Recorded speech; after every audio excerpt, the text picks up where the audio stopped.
নমস্কার বন্ধুরা, আজকে বাবা রান্না করবে খাসির মাংস। তো খাসির মাংস রান্না করার জন্য প্রথমে দিয়ে দিল পেঁয়াজ কুচি, এরপরে দেবে বাটা হলুদ। আজকে হলুদ বেটে রেখেছি, বাটা হলুদ দিয়ে রান্না হবে। তারপরে দিল পেঁয়াজ বাটা, এরপরে দিল এটা হচ্ছে শুকনো মরিচ বাটা, মরিচটা একটু অল্প দেবে।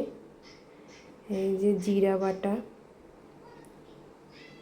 এরপরে দিয়ে দিল জিরা বাটা, এরপরে দেবে হচ্ছে ধনিয়া বাটা, এরপরে দিলাম গরম মশলা বাটা, এরপরে দিল রসুন বাটা, এরপরে দিবে আদা বাটা।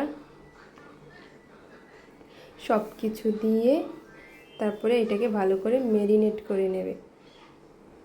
দিয়ে দিল পরিমাণ মতো সরিষার তেল, এরপরে দিয়ে দিল লবণ।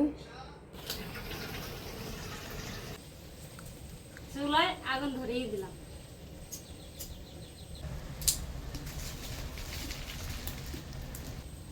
চুলায় হাঁড়িটা দিয়ে দেবো মাংস রান্নার জন্য। গরম হয়ে গেছে, এখন সরিষার তেল দিয়ে দেবো।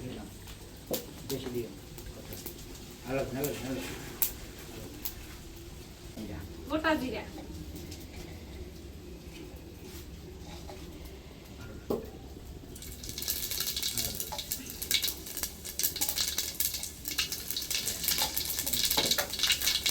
এখন দিয়ে দেবো তেজপাতা আর মরিচ, শুকনো মরিচ।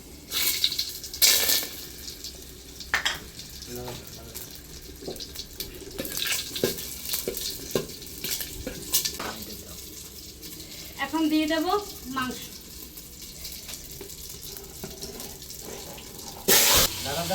এখন নেড়ে ছেড়ে দেবো।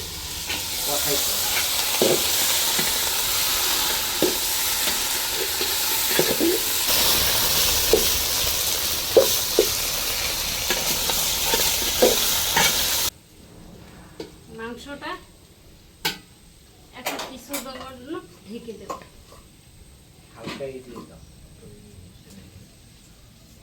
ঢাকনাটা উঠে নেড়ে চেড়ে দেখি মাংসটা কেমন হয়েছে। দেখুন বন্ধুরা, কত সুন্দর মাংসটা হয়ে গেছে।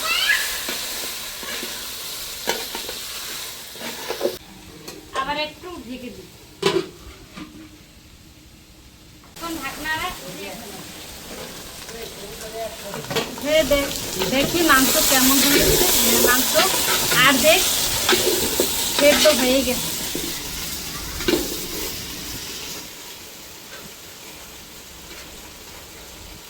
এখন দিয়ে দেব কিছু গরম জল। মাংসর জন্য গরম জলে তারপরে সেদ্ধ হয়ে যায়।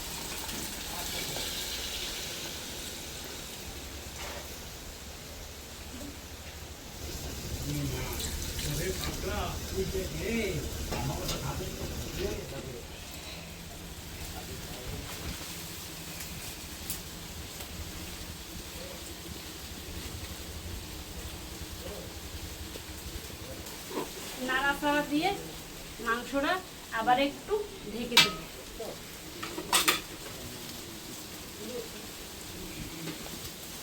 মাংস সেদ্ধ হতে থাকে। আমি মাংসতে পেঁপে দেব। পেঁপেগুলো একটু তেলে ভেজে নেব, কড়াইতে দিয়ে দেব। সামান্য একটু লবণ দেব, দেব একটু হলুদের গুঁড়া,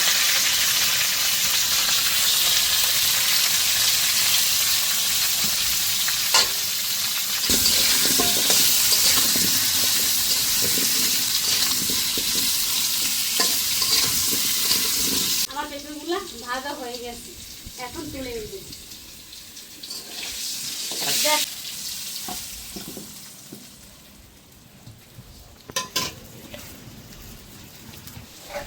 এখন ঢাকনাটা তুলে নেব, দেখবো মাংস কেমন হয়েছে।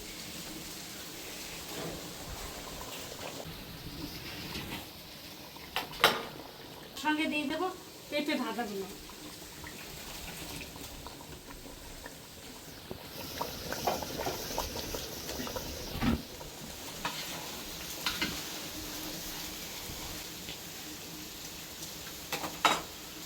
আবার একটু ঢেকে দেবো, আমরা পেঁপে দিছি তো, তো সেদ্ধ হতে হবে না। এখন ঢাকনাটা তুলে নেব। দেখুন আমার মাংস কত সুন্দর হয়েছে।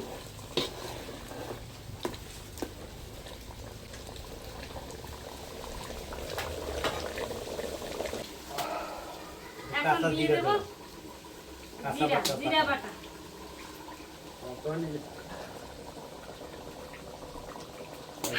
এখন দিয়ে দেব গোটা দারচিনি, তারপর 2টা এলাচ। নামানোর আগে দিলে এটা খুব স্বাদ হয় মাংস। আমার মাংসটা হয়ে গেছে, এখন উঠিয়ে রাখবো। আমার মাংসটা রান্না হয়ে গেছে। যদি আপনাদের ভালো লেগে থাকে, তারপর কমেন্ট করবেন, সাবস্ক্রাইব করবেন, লাইক করবেন।